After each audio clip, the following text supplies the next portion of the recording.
Hello my dear students, आज हम आपको बताएंगे जो हमारा खरपतवारों का वर्गीकरण है। ठीक है, इससे पहले मैं एक क्लास डाल चुका हूँ जो खरपतवार क्या है, उनकी विशेषताओं के बारे में। अगर आपने वो नहीं देखा है तो आप जरूर जाके उसको पहले देख लीजिए, कि जब तक आप उस क्लास को नहीं देखोगे तब तक आपको ये समझ में नहीं आएगा।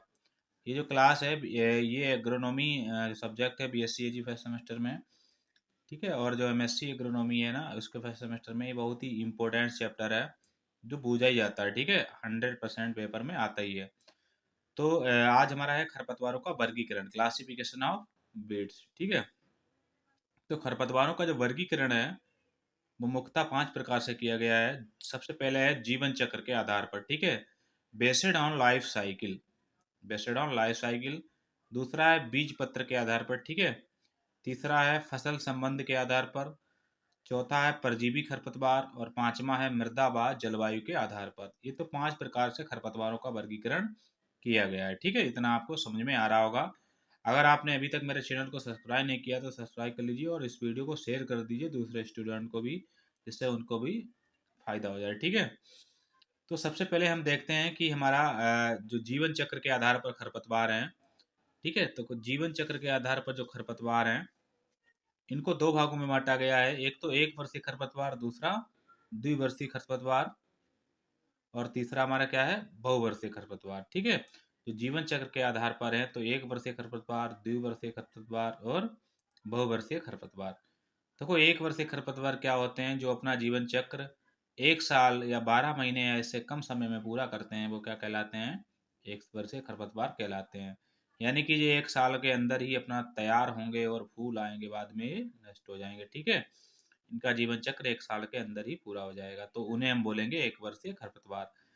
अब देखो, द्विवर्षीय खरपतवार क्या होते हैं, जो खरपतवार पहली साल तो अपनी वनस्पतिक वृद्धि करते रहते हैं और दूसरी साल उनमें फल और फूल आते हैं। ठीक है, तीसरा क्या है, बहुवर्षीय खरपतवार। ठीक है, बहुवर्षीय खरपतवार क्या होते हैं, जो 2-3 साल तक, मतलब 1-2 साल तक क्या करते रहते हैं, वनस्पतिक वृद्धि करते रहते हैं। उसके बाद उनमें फल फूल आते हैं और बाद में जो है वो उपज देते हैं। ठीक है, तो सबसे पहले एक वर्षीय जो खरपतवार हैं इनको देख लेते हैं।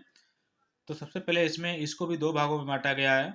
नंबर एक है खरीफ के खरपतवार और रबी के खरपतवार। ठीक है, तो सबसे पहले हम देख रहे हैं कि खरीफ के खरपतवार क्या होते हैं। खरीफ सीजन कब आती है, इसमें ये जो है वर्षा ऋतु के अंदर आती है, यानी कि इसको हम जून जुलाई में जो है लगाए जाते हैं। तो इसमें खरीफ की मुख्य फसल जैसे धान होती है, तो धान का मुख्य खरपतवार है जिसका नाम है जंगली धान।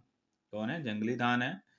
ये खरीफ का खरपतवार है, जंगली चौलाई है, हजार दाना है, मकोए है, मोथा है, गाजर घास है और बिस्खफरा है, पत्थर चट्टा है। ये सब क्या है, ये खरीफ के खरपतवार है। ठीक है, खरीफ सीजन में उगने वाले खरपतवार है। गाजर घास है, इसके इसे कांग्रेस घास भी कहते हैं, इससे स्किन प्रॉब्लम हो जाती है। ठीक है, अब जैसे रबी का खरपतवार कौन कौन से, जैसे किशन नील हो गया, बथुआ। बथुआ क्या होता है भाई, आपको मालूम है, चीनोपोडियम एल्बम, प्याजी है, जंगली जई है। ठीक है, अबीना सेटवा होता है, कासनी है, अमरवेल। अमरवेल क्या होता है, पूर्ण तना परजीवी खरपतवार होता है। सत्यानाशी है, गेहूंसा है, जिसे गेहूंसा को हम लोग गेहूं का मामा भी कहते हैं। इसका बोटेनिकल नेम फेलिस माइनर होता है। आइसोप्रोटोयूरान इसके लिए दवा डाली जाती है। ठीक है, ये गेहूं का मुख्य खरपतवार होता है। नकलची खरपतवार भी इसको बोलते हैं, गेहूं का। ठीक है, कौन, गेहूंसा, गेहूं का मामा, गुली डंडा। ठीक है, इसके कईयों नाम है। इसके लिए आइसोप्रोटोयूरान दवा डाली जाती है। तो ये एक वर्षीय खरपतवार जो है, इनको दो भागों में बांटा गया था, खरीफ और रबी। तो ये हमने आपको बता दिए हैं। अब हम देख लेते हैं द्विवर्षीय खरपतवार क्या है। तो देखो, द्विवर्षीय खरपतवार आपको बता चुके हैं डिफिनीशन। पहले साल तो वनस्पति वृद्धि करेंगे, दूसरी साल क्या करेंगे, उसमें फल फूल आएंगे और अपना जीवन चक्र पूरा कर लेंगे। जैसे जंगली गाजर हो गया, जंगली गोभी हो गया, कासनी हो गया, जंगली प्याज हो गया, ये हमारे क्या होते हैं, द्विवर्षीय खरपतवार होते हैं। ठीक है, इसके बाद है हमारा, बात कर रहे हैं बहुवर्षीय खरपतवार। ठीक है, बहुवर्षीय खरपतवार कौन कौन से होते हैं, ये तो 1-2 साल बराबर वनस्पति वृद्धि करते रहते हैं और कईयों साल तक अपना जीवन चक्र चलाते रहते हैं। जैसे मोथा हो गया, हिरनखुरी हो गया, दूब घास हो गया, गाजर घास हो गया, नांगफनी हो गया, जलकुंभी हो गया। ये हमारे क्या है, साइप्रस रोटेंडस बोटेनिकल नेम होता है मोथा का। सैंडन डेक्लॉन जो होता है वो हमारा दूब घास का बोटेनिकल नेम होता है। ठीक है, तो ये हमारे क्या है, जो बहुवर्षीय खरपतवार के अंतर्गत आते हैं। ठीक है, इसके बाद हम देख लेते हैं, तो ये हमारा पहला जो वर्गीकरण था, ये था जीवन चक्र के आधार पर, ठीक है। अब हम लोग देख लेते हैं कि बीज पत्र के आधार पर। तो बीज पत्र के आधार पर जो है वो दो भागों में बांटा गया है। नंबर एक, एक बीजपत्री खरपतवार। नंबर दो, द्विबीजपत्री खरपतवार। तो एक बीजपत्री खरपतवार कौन कौन से होते हैं? जो देखो, एक बीजपत्री क्या होते हैं? जिनके बीज जो हैं वो दो भागों में डिवाइड नहीं होते हैं। अगर वो डिवाइड भी होते हैं तो वो जमेंगे नहीं, ठीक है, खराब हो जाएंगे, टूट जाएंगे। यानी कि दो जो है पार्ट में नहीं डिवाइड होते हैं। सादा सकरी पत्ती वाले जो पौधे होते हैं ना, पतली पत्ती वाले। और द्विबीजपत्री पौधे क्या होते हैं? जिनका बीज दो भागों में डिवाइड हो जाता है और वो भी जनरेशन करता रहता है, ठीक है, चौड़ी पत्ती वाले इसके अंतर्गत आते हैं। तो जैसे मोथा है, एक बीजपत्री है। दूब घास है, मकरा है, गुली डंडा है, जंगली जई है, ये सब क्या है? एक बीजपत्री खरपतवार है, ठीक है। और द्विबीजपत्री में बथुआ आता है, लटजीरा आता है, किशन नील है, हिरनखुरी है, सत्यानाशी है, जंगली चौलाई है। ये सब क्या है? हमारे होते हैं द्विबीजपत्री पौधे होते हैं, द्विबीजपत्री खरपतवार है, ठीक है। तो देखो, द्विबीजपत्री नष्ट करने के लिए एक दवा डाली जाती है, उसका नाम है 2,4-D। 2,4-D का प्रयोग करते हैं जो द्विबीजपत्री पौधे होते हैं उनको नष्ट करने के लिए, ठीक है। तो ये हो गया हमारा एक बीजपत्री और द्विबीजपत्री पौधों, मतलब जो खरपतवार है उनका वर्गीकरण, ठीक है, बीज पत्र के आधार पर। इसके बाद अब हम आपको बताने जा रहे हैं तीसरा हमारा है फसल संबंध के आधार पर, ठीक है। इसको हम देख लेते हैं। तो हमें उम्मीद है आपको क्लास अच्छा लग रहा होगा और समझ में आ रहा होगा। देखो भाई, ये जो चैप्टर है ये पेपर में जरूर पूछा जाएगा, तो आप इसे अच्छे तरीके से लर्न कर लो। और बड़े ही मतलब लॉन्ग क्वेश्चन में आएगा। तो अगर आपको अच्छा लग रहा है क्लास तो इसको लाइक कर दीजिए और शेयर भी कर दीजिए, ठीक है। अगर आपने चैनल को नहीं सब्सक्राइब किया तो सब्सक्राइब भी कर लीजिए, ठीक है। अब देखो, फसल संबंध के आधार पर हम बता रहे हैं आपको। तो सबसे पहले आते हैं निरपेक्ष या पूर्ण खरपतवार, इसे हम अब्सोल्यूट बीड्स बोलते हैं, ठीक है। तो अब निरपेक्ष पूर्ण खरपतवार क्या होते हैं? इसमें वे खरपतवार आते हैं जो मनुष्य को सदैव आर्थिक हानि पहुंचाते हैं, यानी कि मनुष्य की फसल में हमेशा क्या करेंगे? हानि पहुंचाएंगे, तो वो होंगे हमारे निरपेक्ष पूर्ण खरपतवार। इसे एब्सोल्यूट बीड बोलते हैं। जैसे सत्यानाशी है, हिरनकुरी है, किशन नील है, प्याजी है, ये हमारे क्या है? निरपेक्ष खरपतवार हैं, ठीक है। इसके बाद हम देख लेते हैं दूसरा हमारा जो है वो है सापेक्ष खरपतवार, ठीक है। सापेक्ष खरपतवार क्या होते हैं? इनको हम बोलते हैं रिलेटिव रिलेटिव बीड्स बोला जाता है।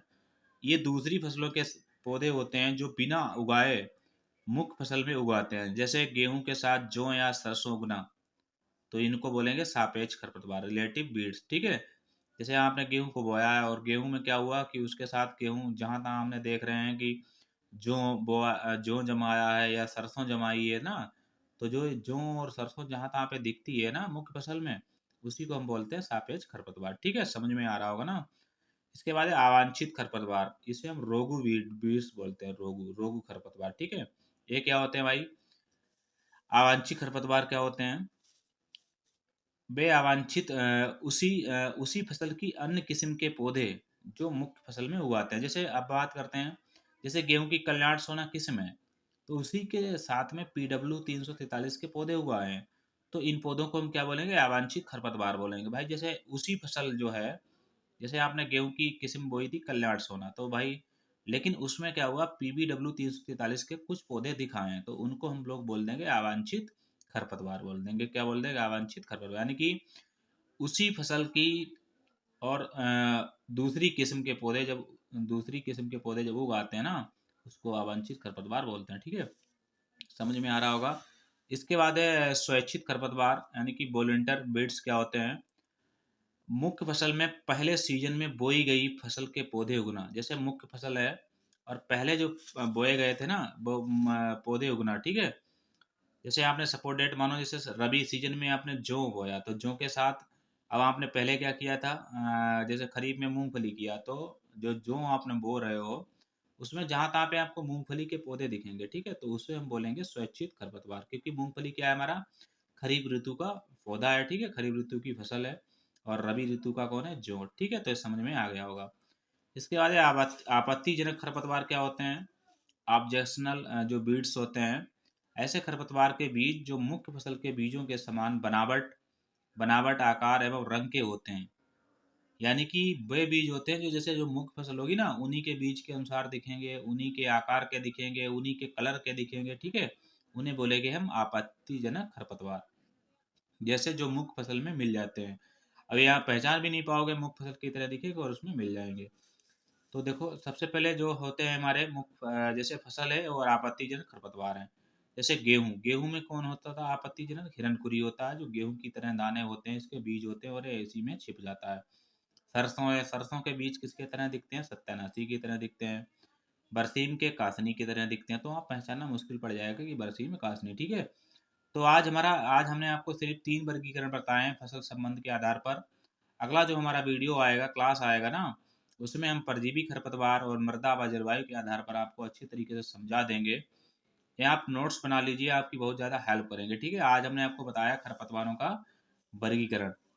खरपतवारों का वर्गीकरण भाई, तो खरपतवारों का वर्गीकरण कितने प्रकार से किया गया है? 5 प्रकार से किया गया है। कितने प्रकार से किया गया है? 5 प्रकार से। कौन कौन से भैया 5 प्रकार हैं? सबसे पहले जीवन चक्र के आधार पर, बीज पत्र के आधार पर, फसल संबंध के आधार पर, परजीवी खरपतवार और मृदा व जलवायु के आधार पर, ठीक है। तो आप इसको वीडियो को शेयर कर दीजिए और हमारे चैनल को सब्सक्राइब कर दीजिए, और ऐसे ही आपको देखने के लिए, ठीक है। Thanks for watching.